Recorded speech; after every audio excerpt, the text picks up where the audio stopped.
দর্শক বন্ধুরা নমস্কার। আপনারা দেখছেন মিনালি নিয়ে নেন, আমি রয়েছি রাজীব আপনাদের সাথে। দর্শক বন্ধুরা, প্রথমে আলোচনার আগে আমরা বলে রাখছি আপনাদের কাছে যে কোনো দল সম্বন্ধে বা কোনো রাজনৈতিক দল সম্বন্ধে কোনো কিছু বলার আমাদের সেটা কাজের মধ্যে পড়ে না। তাদের সাংগঠনিক বিষয়ে ওনারা কাজ করবেন, কিভাবে ওনাদের দল ওনারা পরিচালনা করবেন, সেটা সম্পূর্ণভাবে নির্ভর করে ওই রাজনৈতিক দলের সংগঠনের উপর বা যারা সংগঠনকে পরিচালনা করছেন তাদের উপর। কিন্তু যখন সাধারণ কার্যকর্তা বা যারা কাজ করেন কোনো একটি রাজনৈতিক দলে এবং ওই দলের আদর্শে অনুপ্রাণিত হয়ে ওনারা রাজনীতির ময়দানে রয়েছেন, ওনারা যখন আমাকে ফোন করেন বা আমার হোয়াটসঅ্যাপে বা আমার মেসেঞ্জারে যখন মেসেজ করেন এবং যখন ওনারা আমাকে বলেন যে রাজীবদা, আপনি আমাদের এই বক্তব্যগুলো একবার দলের সংগঠনের কাছে নিয়ে যান, যারা সাংগঠনিক পদে বসে আছেন তাদের গোচরে আপনি নিয়ে যান, অবশ্যই দল উপকৃত হবে এবং যারা দলের সাধারণ কার্যকর্তারা যারা রয়েছেন ওনারাও উপকৃত হবেন। আমি যে রাজনৈতিক দলের কথা বলছি সেটা হচ্ছে ভারতীয় জনতা পার্টি, ত্রিপুরা প্রদেশের আমি এখানে কথা বলছি। এই বিষয় নিয়ে আজকে আমার আলোচনা থাকছে। ছোট্ট একটি আলোচনা আপনাদের সঙ্গে করছি।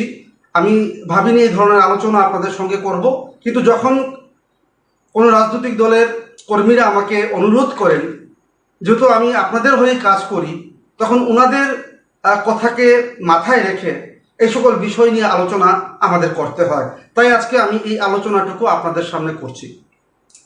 দর্শক বন্ধুরা, আপনারা জানেন সেদিন আমি একটা আলোচনা করেছিলাম যে বর্তমানে যিনি প্রদেশ সভাপতি হয়েছেন অভিষেক দেবরা, উনি কি প্রাক্তন যিনি প্রদেশ সভাপতি ছিলেন ত্রিপুরা রাজ্যের বিপ্লব কুমার দেব, উনি কি উনার বিকল্প হতে পারবেন?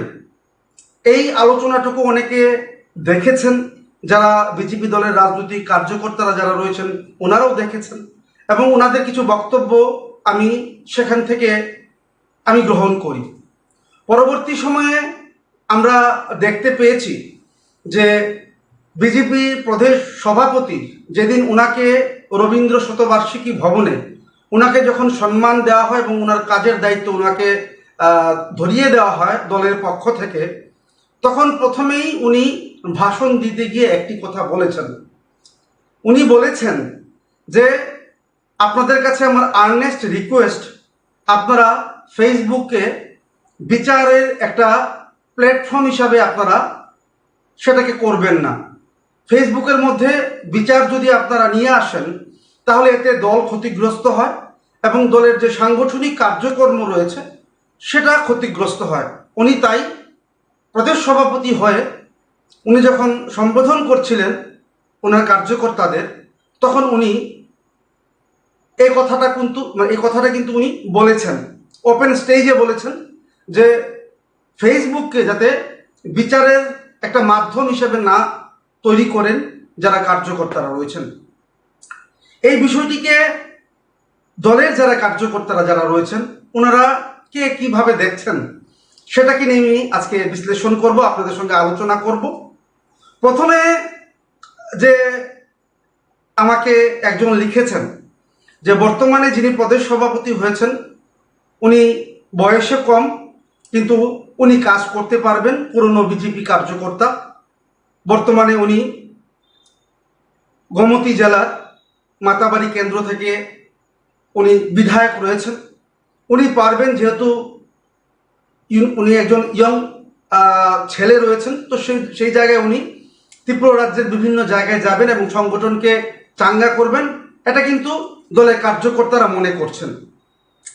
তো ওনাদের বক্তব্য হচ্ছে যে প্রদেশ সভাপতি যে সেদিন বলেছেন যে ফেসবুককে যাতে বিচার সভায় আকারে না তৈরি করা হয়। কিছু কিছু বিজেপির কার্যকর্তাদের বক্তব্য এখানে রয়েছে, সেই বক্তব্যই আমি আপনাদের সামনে তুলে ধরছি। আমি নাম প্রকাশ করতে পারবো না, কারণ আমি সংবাদ মাধ্যমে কাজ করি, আমরা সংবাদ সংগ্রহ করি, আমাদের সোর্স আমরা ডিসক্লোজ করি না।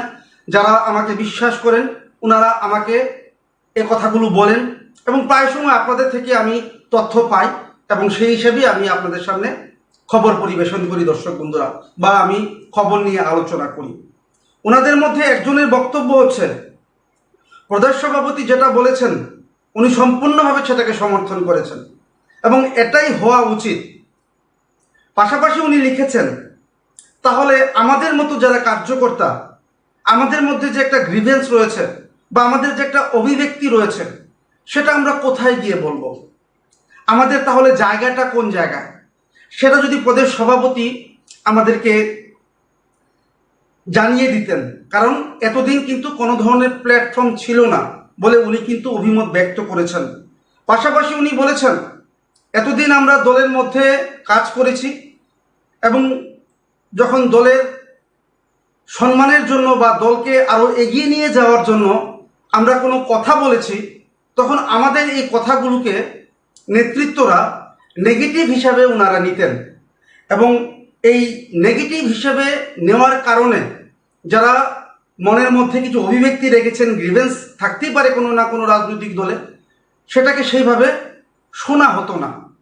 এবং আরেকজন লিখেছেন যে, রাজীব দা, আমরা যদি দল সম্বন্ধে কোনো কিছু বলতে যাই, সেখানে আমাদেরকে না হয়তো সিপিএম বানিয়ে দেওয়া হচ্ছে, না হয়তো আমাদেরকে কংগ্রেস বানিয়ে দেওয়া হচ্ছে, না হয়তো বা আমাদেরকে বিরোধী হিসেবে গণ্য করা হচ্ছে।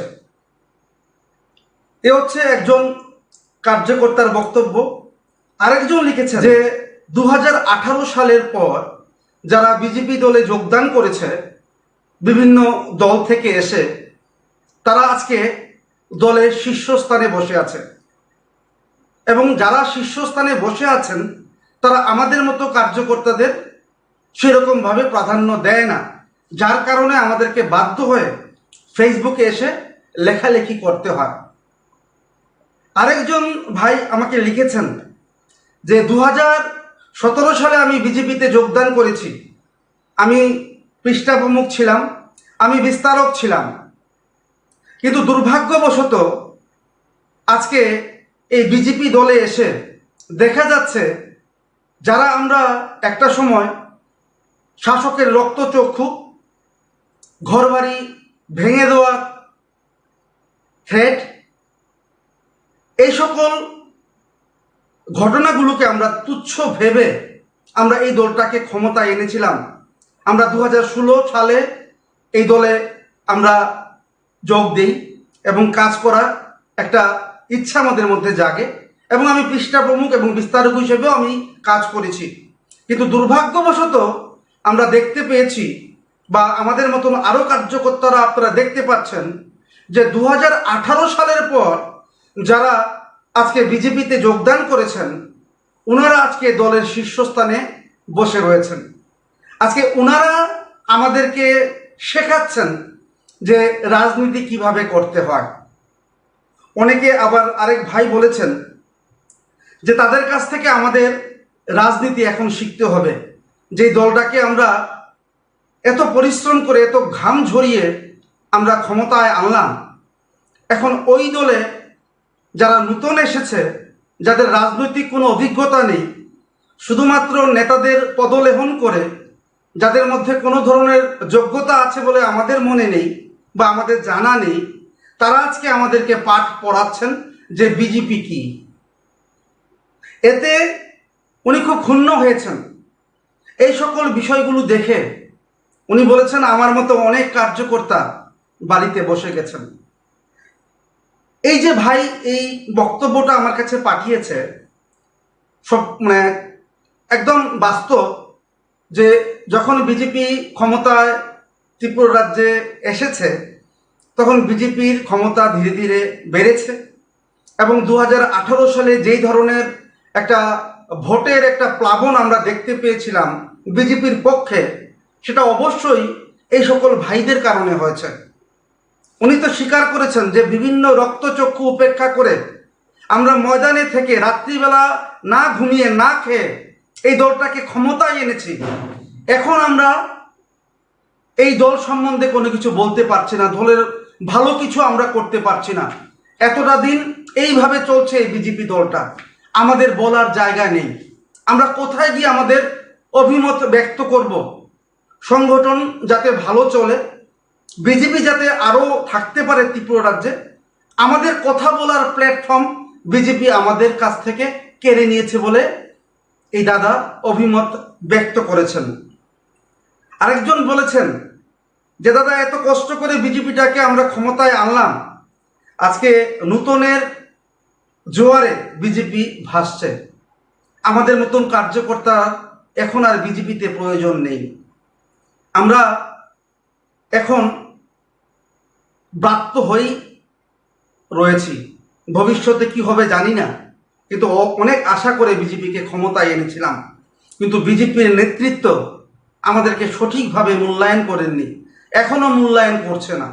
আশা করছেন উনি বর্তমানে যিনি প্রদেশ সভাপতি হয়েছেন অভিষেক দেবরায়, উনি বলিষ্ঠ ভূমিকা গ্রহণ করবেন, দলের মধ্যে দলের কার্যকর্তাদের কথা উনি শুনবেন এবং সেইভাবেই উনি কেন্দ্রীয় যে সংগঠক রয়েছে তাদের সঙ্গে আলোচনা করে দলকে পরিচালনা করবেন, সেটা দাদা আশা করছেন।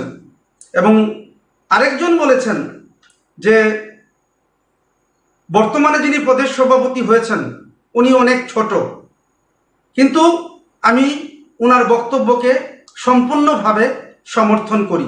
কেউ কিন্তু প্রদেশ সভাপতিকে নেগেটিভ ওয়েতে দেখেননি বা ওনাকে সমর্থন করেননি, সেটাও কিন্তু আমাকে কেউ বলেননি।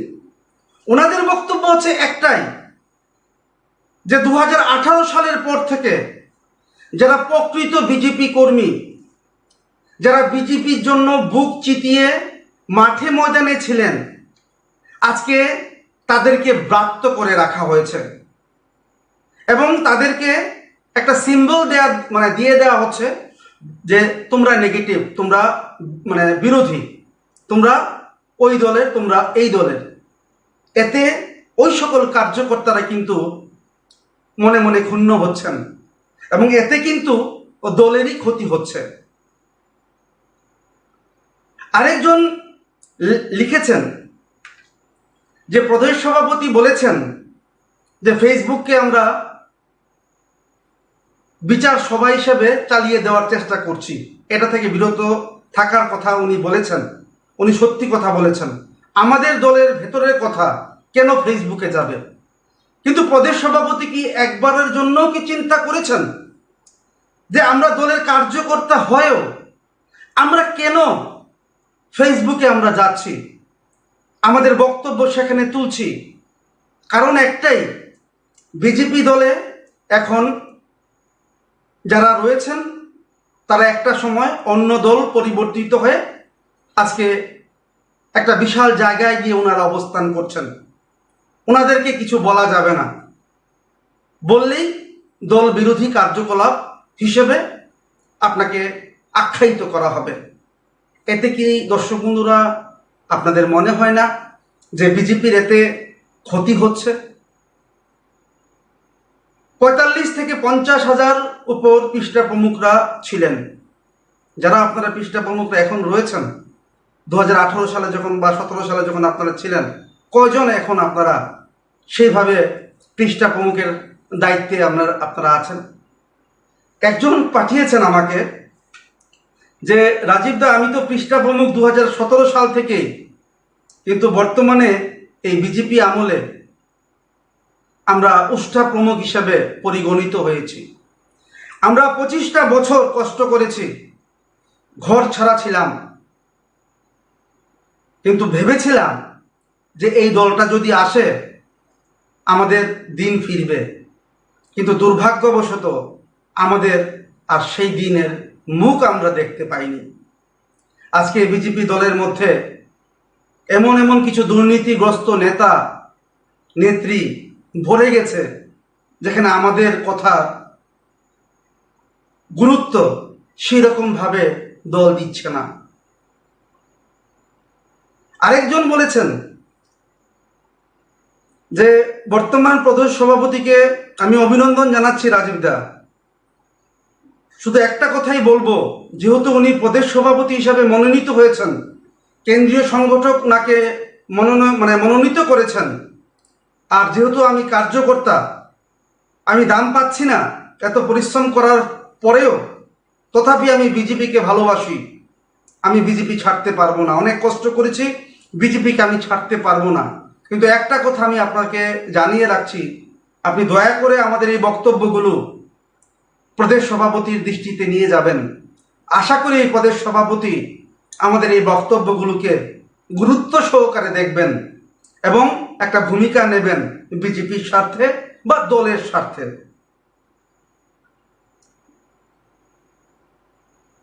আরেকজন লিখেছেন, রাজীব দা একবার বলবেন আপনি আপনার আলোচনায় যে বর্তমান সময়ে যারা দলের মধ্যে উড়ে এসে জুড়ে বসেছেন তারাই আজকে এই বিজেপি দলটাকে পরিচালনা করছেন।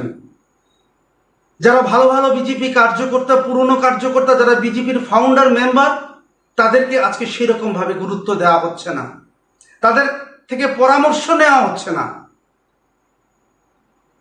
প্রধানমন্ত্রী নরেন্দ্র মোদীজি 2018 সালে উনি যখন আস্তাবল তথা বর্তমান যে বিবেকানন্দ ময়দান রয়েছে, উনি দাঁড়িয়ে একটা কথা বলেছিলেন, আমি এখনো ভুলিনি ওনার এই বক্তব্যটা। উনি বলেছেন বিজেপি ক্ষমতায় এসছে ঠিক আছে, কিন্তু যারা বিগত সময়ে সরকারে ছিলেন বা যারা বিরোধী দলে বর্তমানে আছেন তাদের কাছ থেকে অভিজ্ঞতা সঞ্চয় করতে হবে। তাদের অভিজ্ঞতা এবং বর্তমান বিজেপি সরকারের নতুন প্রজন্মের যারা নেতারা যারা রয়েছেন বা নেত্রীরা রয়েছেন, তাদের সম্মিলিত প্রচেষ্টায় ত্রিপুরা একদিন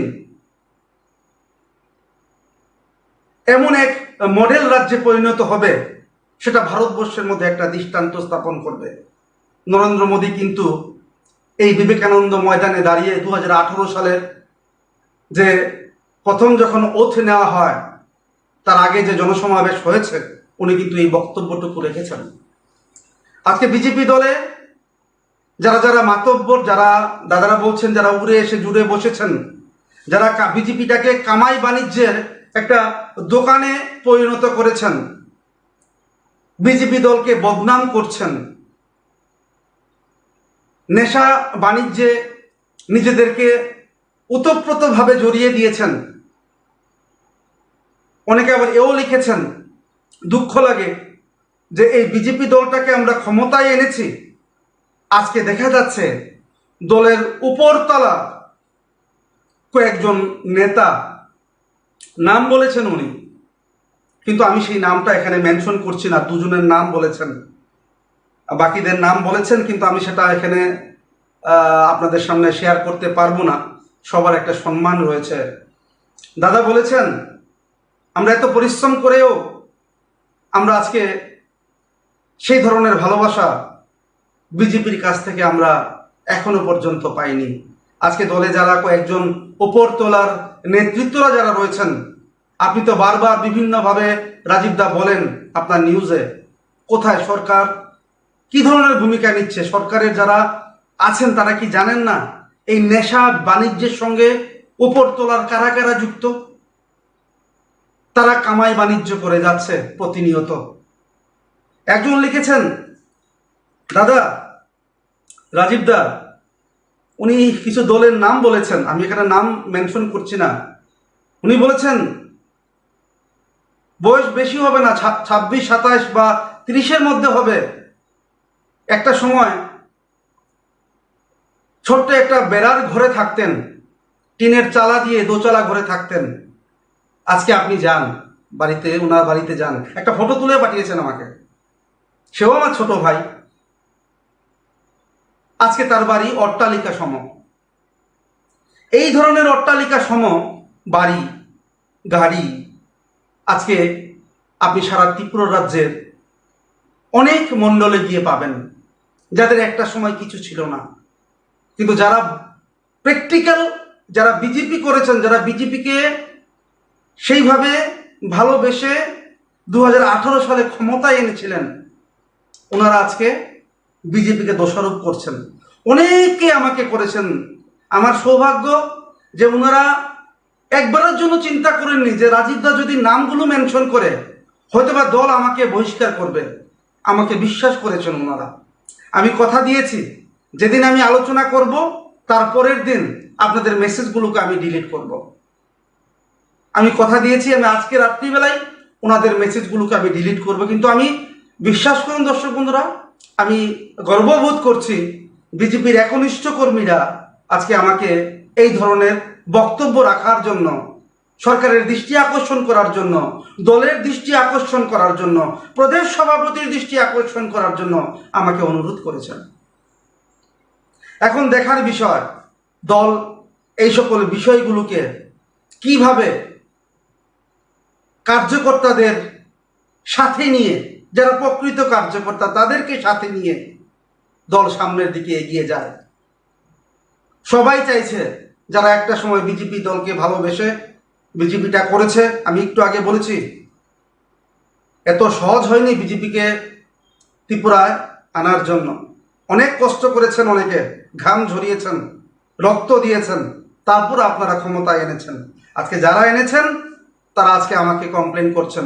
আপনাদেরকে বলে রাখছি, একজন এখানে আছেন, একটা সময় বিজেপির একটা ভীষণ বড় দায়িত্বে উনি ছিলেন, আমি নাম বলছি, আমি বললাম না, অন্য কারোর নাম আমি এখানে উল্লেখ করছি না, ওনার বয়স 80-র উপর হবে। উনি বলছেন যে আমরা এখন আর সেই ধরনের মূল্যায়ন এই বিজেপি দলে নেই, আমাদের থেকে মূল্যবান মতামত নেওয়ার সেই ধরনের মানসিকতা বর্তমান নেতৃত্বের নেই। ওনার বয়স 80 বছরের উপর হবে। উনি আজকে বলছেন উনি এখনো বিজেপি করছেন। একটা সময় যখন এই বিজেপির কেউ ছিল না, আমি ওনাকে দেখেছি, সারা ত্রিপুরা রাজ্যে উনি ঘুরেছেন, বিজেপিটাকে ভালোবেসেছেন। আজকে অনেকে বিজেপি করছেন, প্রকৃত অর্থে এই সকল পৃষ্ঠা প্রমুখ, এই সকল বিস্তারক, এই সকল জীবনকে পরোয়া না করে বিজেপির জন্য যারা খেটেছেন, তাদেরকে যদি দল ব্রাত্য রাখে তাহলে কিন্তু দলের অবস্থা কোন জায়গায় যাবে তা সাধারণভাবেই কিন্তু অনুমান করা যায়। দর্শক বন্ধুরা, আজকে আমি আলোচনা করেছি একমাত্র একটি কারণে, আমি যেটা আগে বলেছি, কোনো রাজনৈতিক দল বা কোনো সংগঠনের সাংগঠনিক বিষয়ে আমার বক্তব্য দেওয়ার আমার কোনো কাজ নেই, মানে কাজ না আমার। কিন্তু যখন মানুষ আমাকে বলেন যে রাজীব দা, আপনি কথাগুলো একবার আপনার আলোচনার মাধ্যমে আনুন, দলের দৃষ্টি আকর্ষণ করুন, প্রদেশ সভাপতির দৃষ্টি আকর্ষণ করুন, রাজ্যের মাননীয় মুখ্যমন্ত্রীর দৃষ্টি আকর্ষণ করুন, আমি আপনাদের বক্তব্যগুলো সংগঠনের কাছে নিয়ে গেলাম, প্রদেশের কাছে নিয়ে গেলাম বিজেপির। এখন দেখার বিষয় বিজেপি আপনাদের জন্য কি ধরনের ভূমিকা গ্রহণ করে ভবিষ্যতে। কিন্তু আপনাদের মতো যারা পরিশ্রম করেছেন, মনে মনে আপনারা সান্ত্বনা একটাই, যে বিজেপিকে আমরা বা আপনারা ক্ষমতায় এনেছেন। এখন দেখার বিষয় আগামী দিনে বিজেপির সংগঠন যে ত্রিপুরা রাজ্যে রয়েছে, ওনারা কি ধরনের ভূমিকা রাখেন। কিন্তু যাওয়ার আগে আরও একবার বলছি, বর্তমান যিনি বিজেপির প্রদেশ সভাপতি রয়েছেন অভিষেক দেব রায়, ওনার সম্বন্ধে নেগেটিভ একজনও কিন্তু আমাকে বলেননি, একজনও আমাকে বলেননি ওনার সম্বন্ধে নেগেটিভিটি। উনি সবাই বলেছেন ওনার দৃষ্টি আকর্ষণ করুন, প্রকৃত বিজেপি কর্মকর্তাদের বা কার্যকর্তাদের মূল্যায়ন যেতে হয় দলে, সেই ব্যবস্থাটুকু করার জন্য আপনি অনুরোধ করুন। এবং আমাদের মধ্যে যে বক্তব্য রয়েছে, আমাদের মধ্যে যে অভিমত রয়েছে, সেই অভিমতের অভিব্যক্তি প্রকাশ করার জন্য আমাদেরকে যাতে একটা প্ল্যাটফর্ম দেওয়া হয়। অনেক সাজেশন রয়েছে আমার কাছে কিভাবে আপনারা কাজ করবেন, কিন্তু এগুলো আমার পক্ষে বা আমার কাজ নয়, তাই আমি এখানে বলছি না। আজকে বর্তমান ডিজিটাল যুগে নিজেদের মধ্যে কথাবার্তা বলার জন্য বা নিজেদের মধ্যে করসপন্ড করার জন্য বা কনভারসেশন করার জন্য অনেক মাধ্যম রয়েছে, তার মাধ্যমে আলোচনা হতে পারে, দলের সমস্যা অবশ্যই শেষ হতে পারে। এখন দেখার বিষয় রাজ্যের বর্তমান বিজেপি দল বা শাসক বা তার রাজনৈতিক যে মানে কেন্দ্রীয় যে সংগঠক রয়েছে, ওনারা কি ধরনের ভূমিকা পালন করেন। আজকে এই বলে দর্শক বন্ধুরা, আমি আমার আলোচনা এখানে শেষ করছি, কিন্তু দেখতে থাকবেন অবশ্যই মৃণালিনী এনএন। নমস্কার।